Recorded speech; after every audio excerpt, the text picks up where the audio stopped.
जय मसीह की। मसीह में मेरे प्यारे भाई और बहनों, मैं आपका भाई सूरज हमेशा की तरह आप सभी को एक बार फिर से सत्य की खोज में स्वागत करता हूं। तो चलिए हम शुरू करते हैं हमारे आज के बाइबल अध्ययन।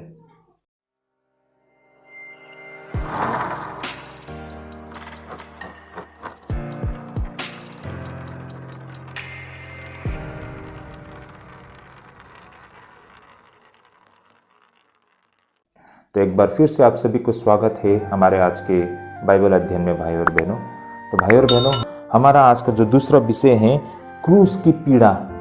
भाई और बहनों, अब हम जो अध्ययन करने जा रहे हैं वो रहेगा क्रूस की पीड़ा। क्रूस की पीड़ा पर हम अब विस्तार से अध्ययन करेंगे भाई और बहनों। तो आइए सबसे पहले हम वचन को पढ़ लेते हैं। तो यहाँ पर वचन रहेगा मत्ती रचित सुसमाचार 27 अध्याय 32 पद से लेकर 44 पद तक में। आइए मैं इन वचनों को पढ़ना शुरू करता हूँ। जैसे कि यहाँ पर लिखा है, बाहर जाते हुए उन्हें सिमोन नाम एक कुरेनी मनुष्य मिला। उन्होंने उसे बेकार में पकड़ा कि उसका क्रूस उठा चले और उस स्थान पर जो गुलगुथा नाम की जगह अर्थात खोपड़ी का स्थान कहलाता है पहुंचकर उन्होंने पित्त मिलाया हुआ दाखरस उसे पीने को दिया, परंतु उसने चक्कर पीना न चाहा। तब उन्होंने उसे क्रूस पर चढ़ाया और चिट्ठियां डालकर उसके कपड़े बांट लिए और वहां बैठकर उसका पहरा देने लगे और उसका दोष पत्र उसके सिर के ऊपर लगाया कि यह यहूदियों का राजा यीशु है। तब उसके साथ 2 डाकू एक दाहिने और एक बाएं क्रूस पर चढ़ाए गए और आने जाने वाले सिर हिला हिलाकर उसकी निंदा करते थे और यह कहते थे कि हे मंदिर को ढाने वाले, 3 दिन में बनाने वाले और अपने आप को तो बचा, यदि तू परमेश्वर का पुत्र है तो क्रूस पर से उतर आ। इस रीति से महायाजक भी शास्त्रियों और पुरनियों समेत ठट्ठा कर करके कहते थे, इसने तो औरों को बचाया और अपने को नहीं बचा सकता।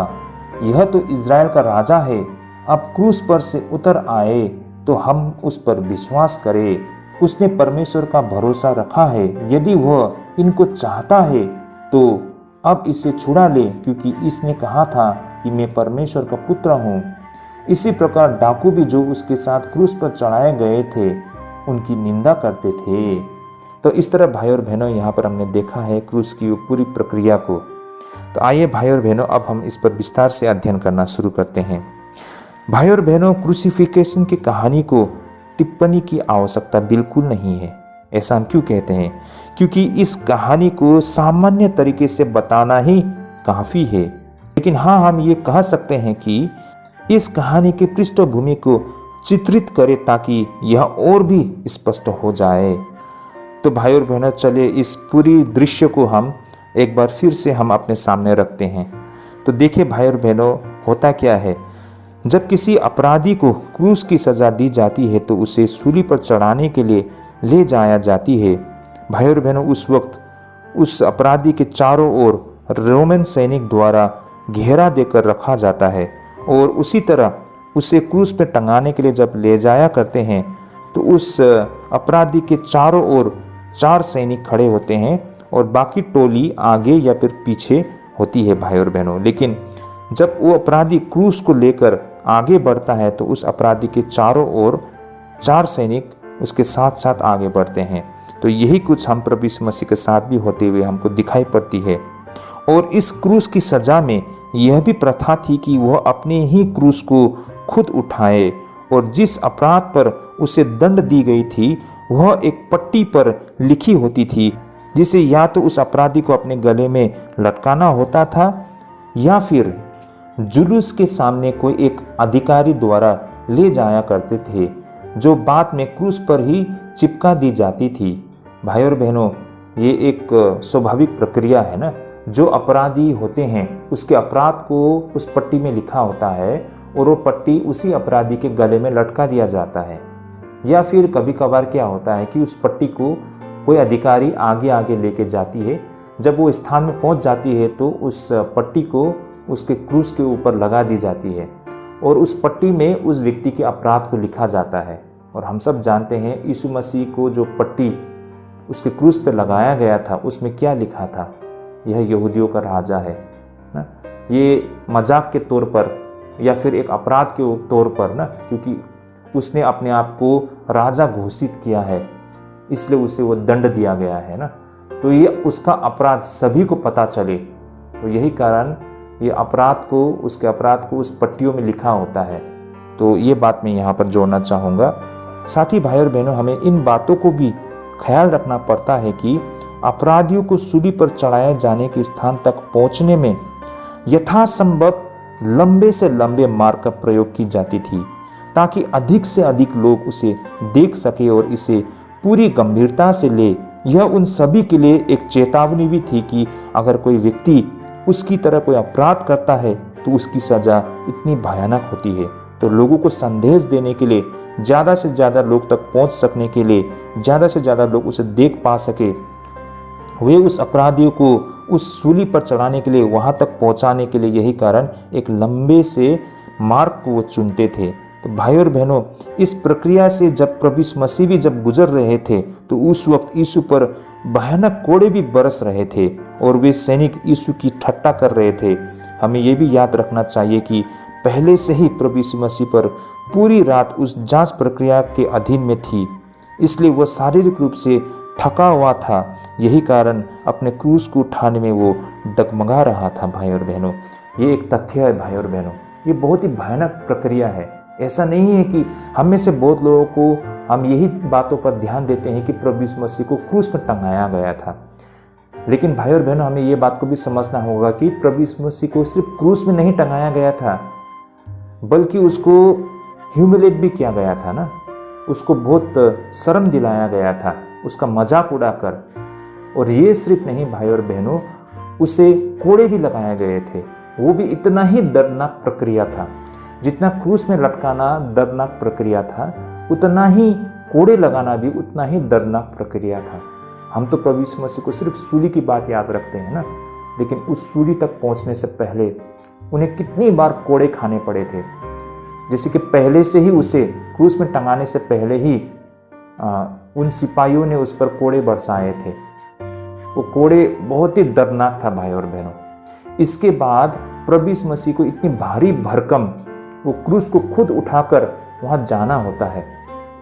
ये कोई साधारण प्रक्रिया नहीं है भाई और बहनों, है ना। एक तो वो पहले से ही कोड़े खाकर इतना कमजोर हो चुका है, उनके शरीर से इतना लहू बह चुका है ना। उसमें अब वो ताकत ही नहीं रहा, और ऊपर से उसको अपने क्रूस को, उस सलीब को अपने कांधे पर रख के आगे बढ़ना होता है। तो सोचिए, इमेजिन कीजिए वो समय, वो हालत कितना भयानक होगा। ऊपर से वो क्रूस लेके जाते समय उस पर चाबुक बरसाया जाता है ना, उस पर कोड़े मारे जाते हैं। ये सिलसिला वहीं नहीं रुकता है भाई और बहनों। जब तक वो ऊपर जाके सूली पर नहीं चढ़ाया जाता है, तब तक ये प्रक्रिया निरंतर चलते रहते हैं। जैसा वो अपराधी क्रूस को लेकर वो आगे बढ़ते हैं, उसी प्रकार प्रभु यीशु मसीह भी वो सलीब को लेकर आगे बढ़ते हैं और उसके पीछे पीछे कोड़े बरसाए जाते हैं। ये अंतहीन, ऐसा लगता है कि नॉन स्टॉप उस पर कोड़े बरसा रहे हैं, उस पर चोट पहुंचा रहे हैं। पीछे से कोड़े लगना और आगे इतने भारी भरकम क्रूस को उठा के पहाड़ियों पर चढ़ना, और पहले से उसे इतना चोटिल बना दिया गया है। भाई और बहनों, कोई भी आम इंसान इसका सामना नहीं कर पाएगा, वो तो रास्ते में ही खत्म हो जाएगा। भाई और बहनों, प्रभु यीशु मसीह तो गोलगत्था के पहाड़ तक पहुंचा है ना, वो सलीब पर चढ़े भी है। ये कोई साधारण बात नहीं है भाई और बहनों। इस प्रक्रिया से जो कोई भी गुजरता है ना, वो तो पहले ही दिन उस जो चाबुक की मार की वजह से वो वहीं पे खत्म हो जाता है। तो भाई और बहनों, ये बहुत ही दर्दनाक प्रक्रिया है। तो इस तरह भाई और बहनों, जब कोई अपराधी उस क्रूस को उठा के आगे बढ़ते हैं और उसे उस वक्त बहुत ही कठिन होता है ना, उस कोड़े के मार के वजह से, उस क्रूस की भार के वजह से वो उठा नहीं पा रहा है क्रूस को, है ना, वो डगमगा रहा है, जो हम प्रभु यीशु मसीह के साथ भी होते हुए हम देख पाते हैं। लेकिन भाई और बहनों, इन सब को लेकर रोमी सैनिक अच्छी तरह से जानते थे कि ऐसी परिस्थिति में क्या करना चाहिए। देखिए भाई और बहनों, जैसे कि हम यहाँ पर देख पाते हैं कि फिलिस्तीन जो होते थे उस वक्त, है ना, वे अधिकृत देश था, वे रोमन शासन के अधीन में था।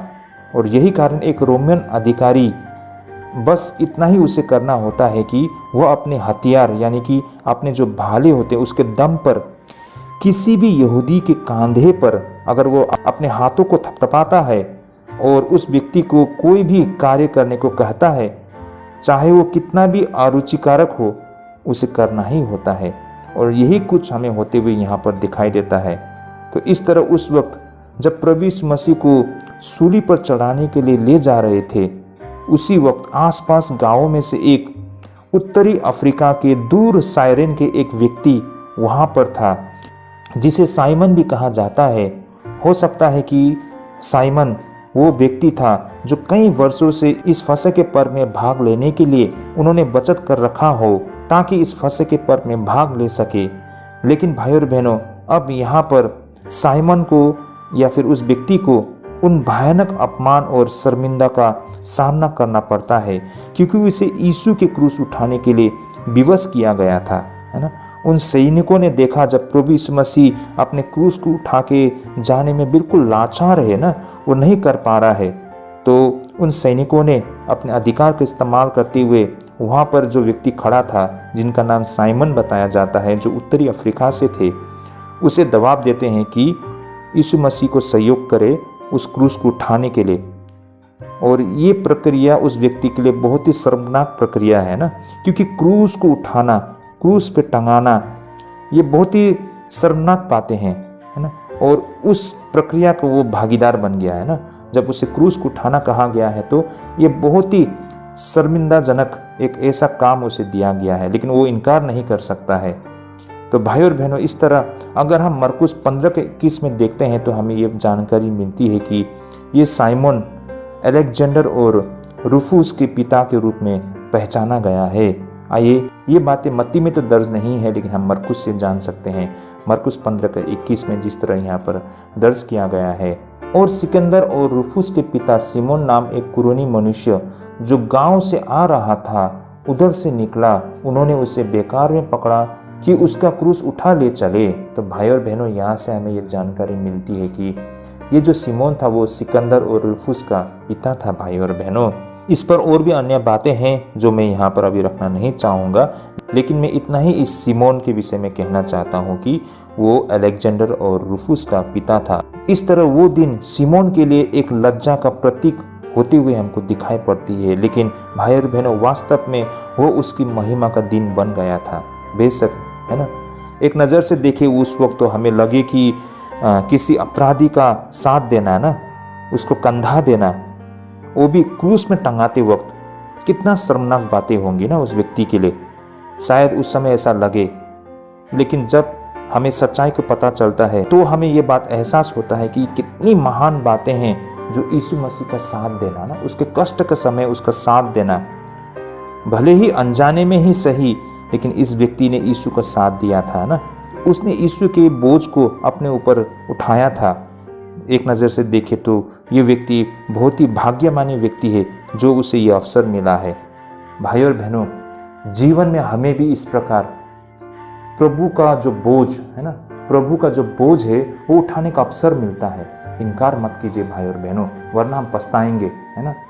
ये प्रभु का साथ, हमें उसका बोझ उठाना, ये हमारे लिए एक बहुत बड़ा अपॉर्चुनिटी है। भाई और बहनों, वो व्यक्ति बहुत ही भाग्यशाली है कि उसे ये अवसर मिला है।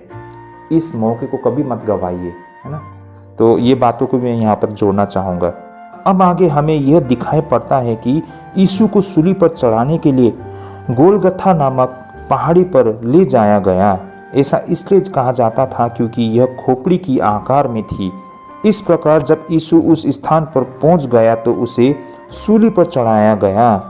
कीलों को उसके हाथों में ठोका गया, लेकिन आमतौर पर पैर केवल ढीले ढंग से क्रूस पर बांधी जाती है। ठीक उसी समय भाई और बहनों, हम ये भी देख पाते हैं कि दर्द को कम करने के इरादे से क्रूस पर टंगे लोगों के लिए नशीली शराब पिलाया जाती थी, जिसे आमतौर पर यरूशलेम की धनवान महिलाओं के एक समूह द्वारा दया के भाव से तैयार की जाती थी। तो भाई और बहनों, हम सबको भी इसकी अनुभव हो, है ना। जो शराब होते हैं उसे पीने पर लोगों को दर्द का एहसास कम होता है ना। उसमें जोश आती है, उसमें ताकत आती है। जब युद्ध होता है तो फौजियों को भी पुराने ज़माने में, आज के समय में मेरे को पता नहीं है, लेकिन पुराने ज़माने में क्या होता था कि वो जो शराब होते हैं वो पीते थे। उसे पीने पर जब उन्हें चोट लगता तो उन्हें इसका कष्ट एहसास नहीं होता, मतलब कम एहसास होता उसको ना, तो यही कारण वो शराब पिया करते थे।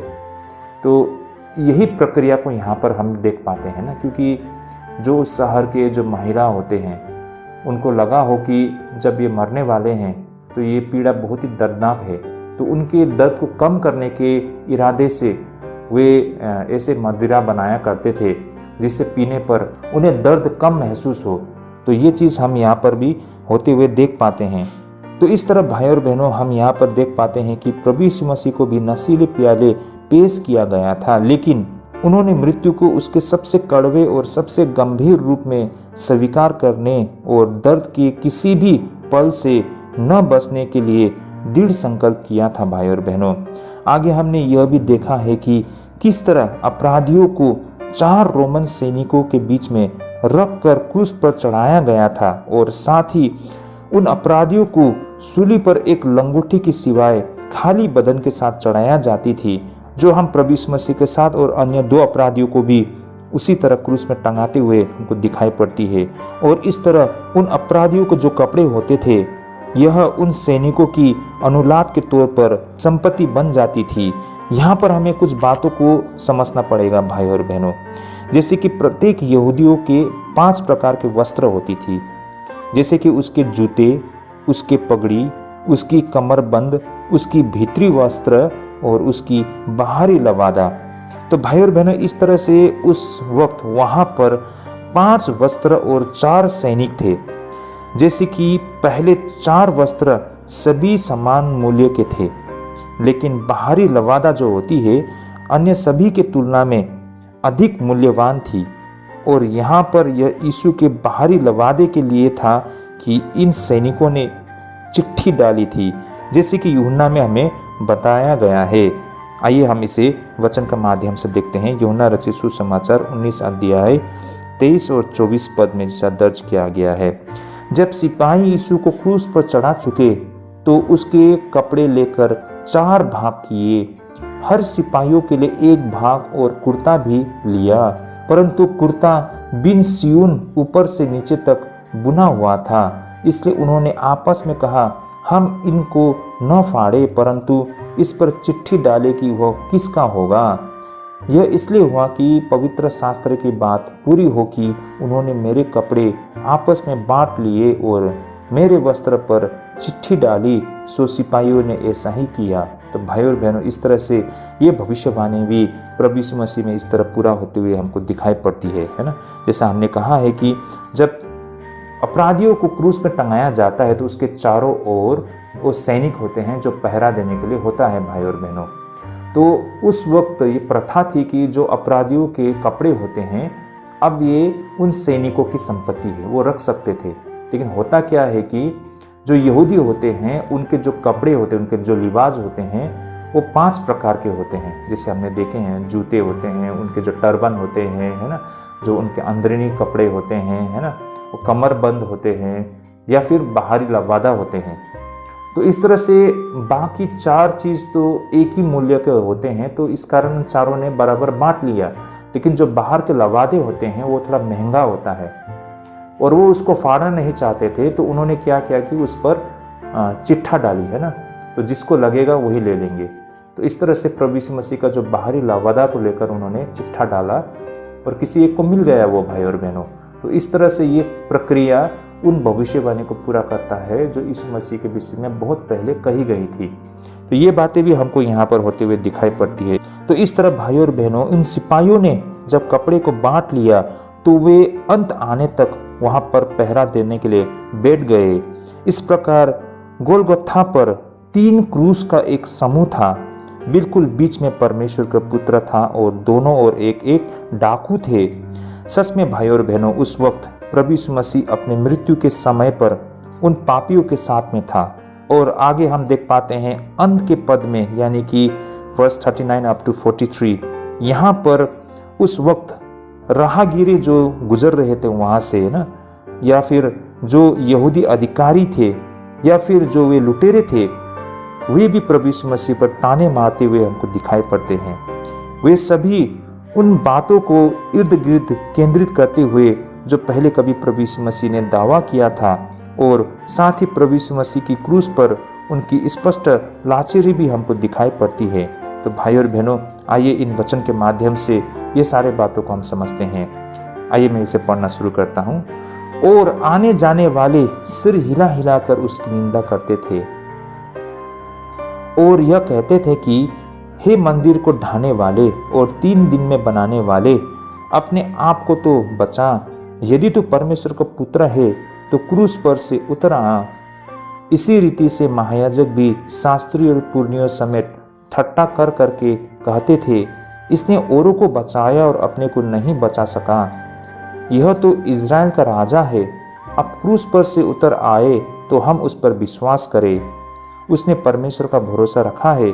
यदि वो इसको चाहता है तो अब इसे छुड़ा ले, क्योंकि इसने कहा था कि मैं परमेश्वर का पुत्र हूँ। तो भाई और बहनों, हम यहाँ पर देख पाते हैं कि वे मसीह की महिमा को मजाक और ठट्टा करने के साधन के रूप में ले रहे थे। वे प्रभु यीशु मसीह से कहते हैं, क्रूस पर से उतर आओ तो हम तुम पर विश्वास करेंगे। लेकिन भाई और बहनों, सत्य यह भी था कि यीशु नीचे नहीं आएंगे ताकि हम उस पर विश्वास कर ले। भाई और बहनों, ऐसा कभी नहीं होता है ना। इस तरह का विश्वास का क्या मायने, क्या मतलब, जो देखकर विश्वास करे। वास्तव में भाई और बहनों, ये यहूदी केवल शक्ति और सामर्थ्य में ही परमेश्वर को देखना चाहते थे और देखना भी वो पसंद करते थे। लेकिन प्रभु यीशु मसीह ने इस संसार को दिखाया कि परमेश्वर प्रेम का बलिदान भी हो सकता है। तो भाई और बहनों, उन लोगों के लिए तो परमेश्वर का मतलब शक्ति और सामर्थ्य मात्र था, है ना। इसके लिए वो प्रमाण चाहते थे। लेकिन भाई और बहनों, परमेश्वर शक्ति और सामर्थ्य मात्र न होकर वो प्रेम और बलिदान भी होता है। ये चीज़ हमने यहाँ पर देखा है ना। उन्होंने कभी नहीं माना है कि मसीह यहाँ लोगों के लिए बलिदान दे सकता है, लेकिन हमने यहाँ पर देखा है कि मसीहा लड़ने के लिए नहीं, जो वो हमेशा से परमेश्वर को लेकर उनका जो धारणा था, है ना, लड़ेंगे और उन्हें बचाएंगे। लेकिन भाई और बहनों, इसके विपरीत हम देख पाते हैं कि परमेश्वर लोगों से प्रेम भी करते हैं और उनके लिए वो इतनी बड़ी कुर्बानी भी देते हैं। इस कुर्बानी में परमेश्वर को प्रेम को हम देख पाते हैं। तो ये हकीकत को भी, सच्चाई को भी हमने यहाँ पर इस क्रूस में हमने देखा है भाई और बहनों। तो ये था हमारा आज का बाइबल अध्ययन, क्रूस की कहानी। हमने इस कहानी में देखा है कि भाई और बहनों, किस तरह यीशु मसीह को कोड़े बरसाए गए ना, उस पर चाबुक मारी गई, है ना, उस पर कैसे चोट पहुँचाया गया, उन्हें शारीरिक और मानसिक रूप में कितना पीड़ा दी गई भाई और बहनों, उनका ठट्टा उड़ाया गया। ये सारी बातें हमने समझा है। हमने ये भी देखा है उस पर चाबुक लगाने वाले वो जो सिपाही, उसके पृष्ठभूमि को हमने समझा है। हमने देखा है कि ये जो क्रूस की प्रथा थी कहाँ से शुरू हुई थी और ये क्या है वास्तव में, इसे भी हमने छोटकरी में समझा है भाई और बहनों। अंततः हमने विस्तार से उस क्रूस की पीड़ा को भी हमने समझा है, जो हमें एहसास कराता है कि कितना दर्दनाक होती है भाई और बहनों। और इससे हमें पता चलता है कि प्रभु यीशु मसीह ने आप और हमारे लिए कितना कष्ट सहा है ना। तो ये हमें एहसास कराती है कि परमेश्वर का जो प्रेम जो उन्होंने क्रूस पर हमारे लिए दिखाया, कोई साधारण प्रेम नहीं है भाई और बहनों। तो मैं आशा करता हूँ ये सारे अध्ययन हमें क्रूस की इस पीड़ा को समझने में काफ़ी मदद करेगी, है ना, और क्रूस की उस कष्ट को, है ना, समझने में हमें बहुत मदद करेगी। और प्रभु यीशु मसीह ने हमारे लिए क्या कुछ सहा था उससे भी हमें एहसास कराती है। तो आई होप ये सारे अध्ययन हमारे आत्मिक जीवन के लिए भी बहुत आशीष पहुँचेगी भाई और बहनों। तो अगर आपको लगे ये बहुत ही हेल्पफुल है ना, तो अपने फ्रेंड रिलेटिव सभी के साथ शेयर कीजिए, उन तक भी ये तथ्य पहुँच सके, ताकि परमेश्वर का जो क्रूस की पीड़ा है वो कितना भयानक था, है ना, उसे एहसास कर सके। तो भाई और बहनों, आज के लिए हम यहीं पे स्थगित करते हैं। अगले बाइबल अध्ययन में भी आप लोग सभी जरूर जुड़िएगा भाई और बहनों। इसी प्रकार हम धीरे धीरे आगे बढ़ते रहेंगे और व्यवहारिक शिक्षा के माध्यम से सत्य को और तथ्य को हम समझेंगे। तो आप सभी को प्रभु अगुवाई करे, प्रभु आप सभी को ढेरों आशीष करे। जय मसीह।